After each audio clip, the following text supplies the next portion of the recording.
do believe the kind of platform we put together for all the stakeholders will spark off several actions and outcomes in the sustainability ecosystem, and we're looking forward to those outcomes, and we will be publishing those things after the conference. Having said that, it's my privilege to invite Mr. Gautam Adani to give his grand keynote address. Let me introduce Mr. Gautam Adani. He is the founder, chairman of the largest integrated infrastructure company in India. Mr. Gautam Adani is a first generation entrepreneur, and we can't find a better partner than Adani, because today Adani is the largest solar power generation company in the world. And it is also going to be the largest renewable energy company in the world by 2030. Adani Group, as such, is committed to sustainability for the next decades to come. And I understand that Mr. Gautam Adani is personally committed to make the green electron as cheap as he can. So with that, let me invite Mr. Gautam Adani to deliver his keynote. Thank you very much, Mr. Adani. Over to Ahmedabad. Thank you, Manohar. Hello, friends. It is good to be back at TIE 2021. I'm told that the registration have exceeded 40,000, making this the largest ever TIE event, the largest ever entrepreneurship conference, and the largest ever gathering of social enterprises in the world. This is indeed the greatest platform for entrepreneurs, and as a fellow entrepreneur, there is no other stage where I feel more at home. I also see that Startup Nation Central from Israel and the government of Costa Rica are partners in this summit. Their participation is the perfect representation of the top two themes of the ongoing global conversations: sustainability and technology. There is no greater country than Costa Rica when it comes to commitment to sustainability, a nation where 98% of its energy needs is met by renewable sources. And there is no greater nation than Israel when it comes to technology leadership. If there were ever a time when the world needed motivated entrepreneurs to help solve the biggest challenges that we have as a humans have perhaps ever faced, that time is now. I am glad to see that the entire TIE Summit this year is devoted to the topic of sustainability. Let me start by setting some context. The COVID-19 pandemic demonstrated the world's inability to react effectively to a multidimensional global crisis that demands coordinated policy responses. It showed how quickly system breakdowns can cascade from one area to the other. It exposed the severe gaps in basic systems, including healthcare, education, mass transit networks, supply chains, and financial markets. The way we have led our lives and done business over the past 50 years cannot continue. At least pandemics like COVID-19 can be countered by vaccines. The Director General of the World Health Organization summarized it well when he said there is no vaccine for a climate change. The annual rate of increase in atmosphere carbon dioxide emission since 1970 is up almost 100 times. The search for sustainable solution starts with admitting that the current situations is unsustainable. And even bigger concern is the impact climate change will have on the poorest segment of the populations. Studies show that the social impact of climate change is irreversible. Therefore, the task before us is not just to find a solution to climate change, but also to ensure through science, policy and technological development that the principle of equitability are not ignored. Solution should allow us to bridge the trade-off between economic, social, privacy and environment policies. A CO2 molecule released in the west is just as damaging to the east. A CO2 molecule released by the rich is just as damaging to the poor. A CO2 molecule released by the already born is just as damaging to the soon to be born. As an entrepreneur, I stay optimistic. It is my belief that the COVID-19 pandemic has forced us to find the will to kickstart a massive ESG-driven economic transformations. I am also confident that the most viable climate change solutions will be digital and technology-driven, supported by policies that help accelerate adoptions. My optimism comes from the realization that the impact of the pandemic would have been far more terrible had the digital technologies of today been absent. This should be an indication of the opportunity before us.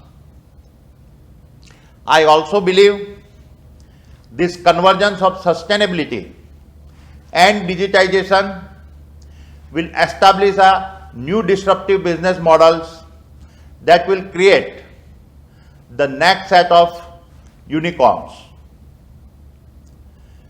This is where organizations like TIDE become essential. They enable collaboration across entrepreneurs and investors who see opportunity wherever intersections and friction exist. And the only way we can reduce the friction that sustainability generates in today's business is through the intersection with the technology. Let me now talk about India. Last year, when I spoke here, I had said that over the next 3 decades, India will become a $28 trillion economy. It is now expected that by 2050, India's per capita income will expand from about 138 to what that of the United States to 1/3 of the latter's per capita income. That is an astonishing rise.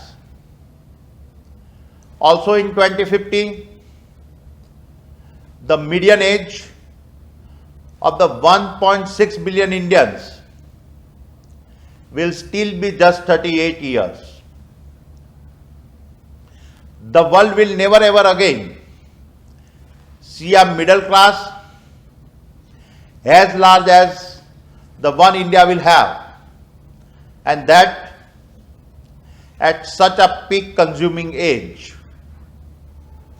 In addition, the digital acceleration in India is just beginning and will create a tailwind not yet factored into the assumed 8% nominal growth rate.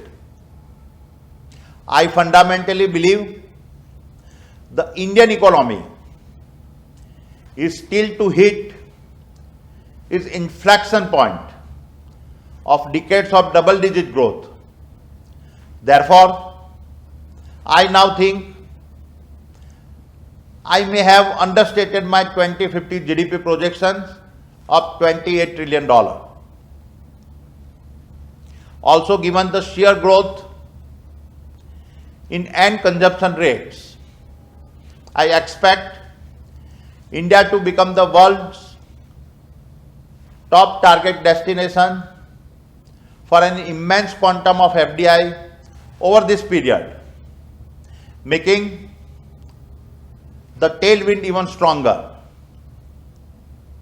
While we all realize that the growth models are projections, it is my firm belief that the opportunities India has ahead of it make it the most exciting investment destination on the planet. Specifically for technologies that enable sustainability, this nation should be an entrepreneur's dreamland. Let me next discuss the specific opportunity around sustainability and a drill down to where I see the biggest near-term possibility.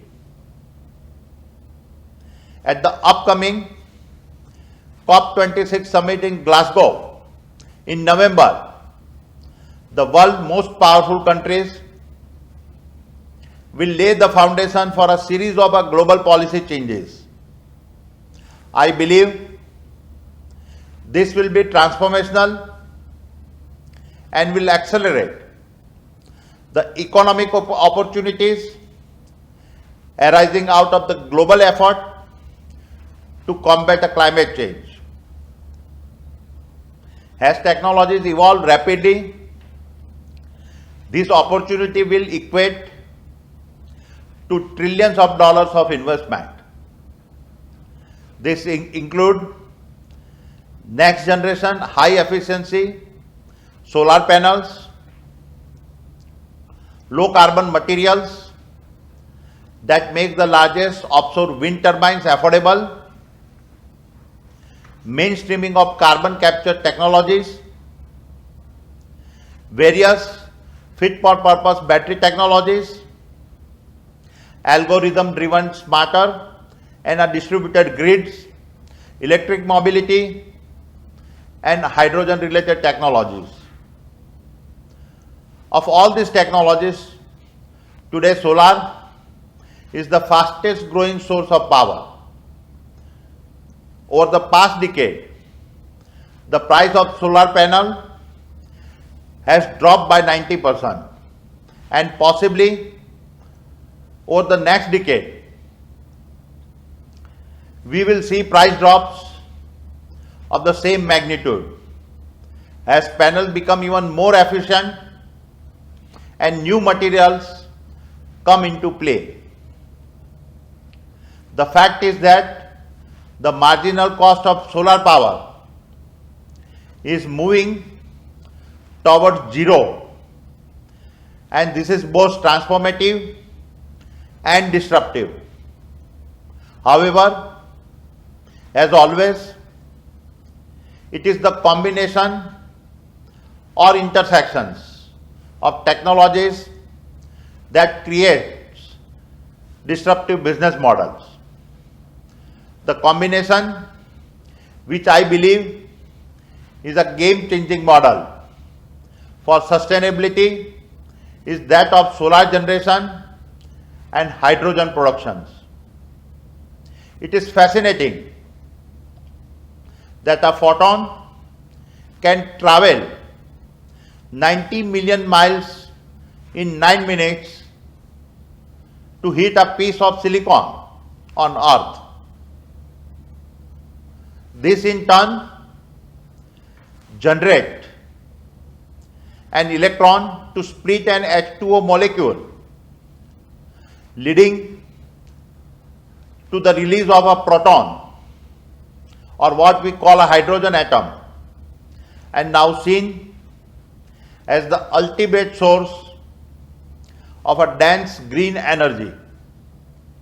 In fact, our Earth receives enough photons every hour to meet our global energy needs for an entire year. The ability of this near zero cost electron to economically split H2O molecule and create 100% green hydrogen in the future is a near certainty. Hydrogen is the trigger for the smarter use of other renewables by becoming the long-term transport and distributed storage solution for electricity. It is the key link in the energy transition journey that, along with the wind and solar, will stabilize decentralized power generation.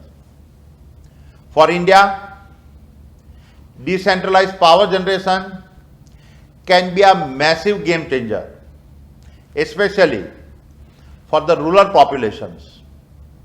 Decentralized power allow us to improve grid resiliency and microsize everything. It enables micro manufacturing, micro agriculture, micro healthcare, micro education, everything that India's rural population today needs for empowerment and job creation.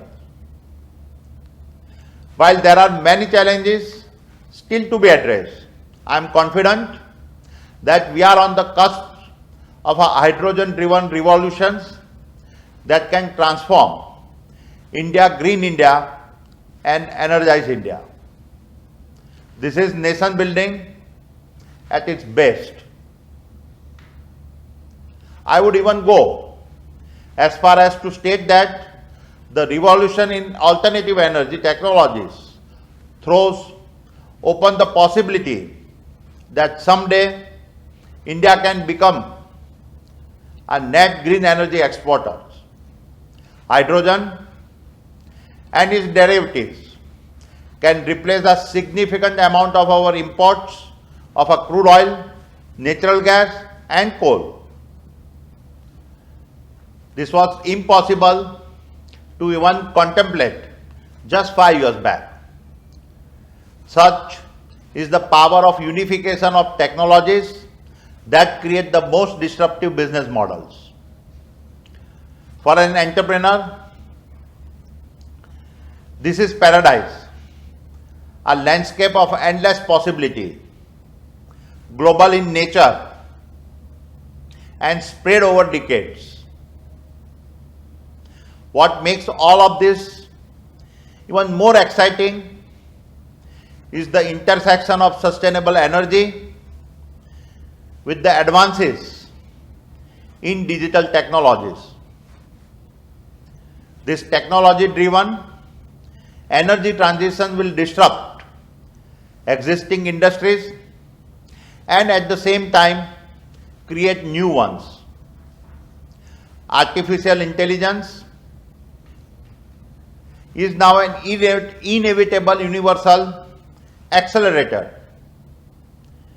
We live in a world where the convergence of powerful and inexpensive computing and the ability to collect a massive amount of data is fast making AI a general purpose technology that will make a tremendous difference to sustainability. Be it the design of distributed grids that enable optimizing the energy sources feeding the grid, or being able to design systems that are self-healing or allowing the micro-sizing of energy. The possibilities are limitless. India, through the sheer strength of its supply and demand for energy, will be among nations best placed to benefit. While this scenario emerges, the Adani Group is not sitting still. We are tripling our solar power generation capacity over the next 4 years. This is a rate of growth currently unmatched by any other company anywhere on the planet. Our renewables portfolio has reached the initial target of 25 gigawatt, a full 4 years ahead of schedule. Today, we are already the world's largest solar power player. This puts well on track to be the world's largest renewable power generating company by 2030. Also, over the next decade, we will invest over $20 billion in renewable energy generations. Our overall organic and inorganic investment across the entire green energy value chain will range between $50 and $70 billion. This will include investment with the potential partners for electrolyzer manufacturing, backward integration to secure the supply chain for our solar and wind generation businesses, and AI-based industrial cloud platforms. We are confident that our integrated value chain, our scale and experience put us on the road to be the producer of the least expensive green electron anywhere in the world. This advantage opens several new pathways for us, including setting us up to be one of the largest green hydrogen producer in the world, thereby opening up additional possibilities to be partner of choice for several other industrial businesses. As I wrap up, I would like to leave you with a message. A few research studies indicate that the Indus Valley civilization underwent a period of climate change about 4,000 years ago. The outcome appears to be uncertain. However, today we are aware of the effects of a climate change, and the outcome cannot be uncertain.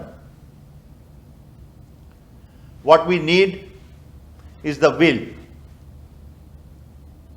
And who better than the Indus entrepreneur to enable this will?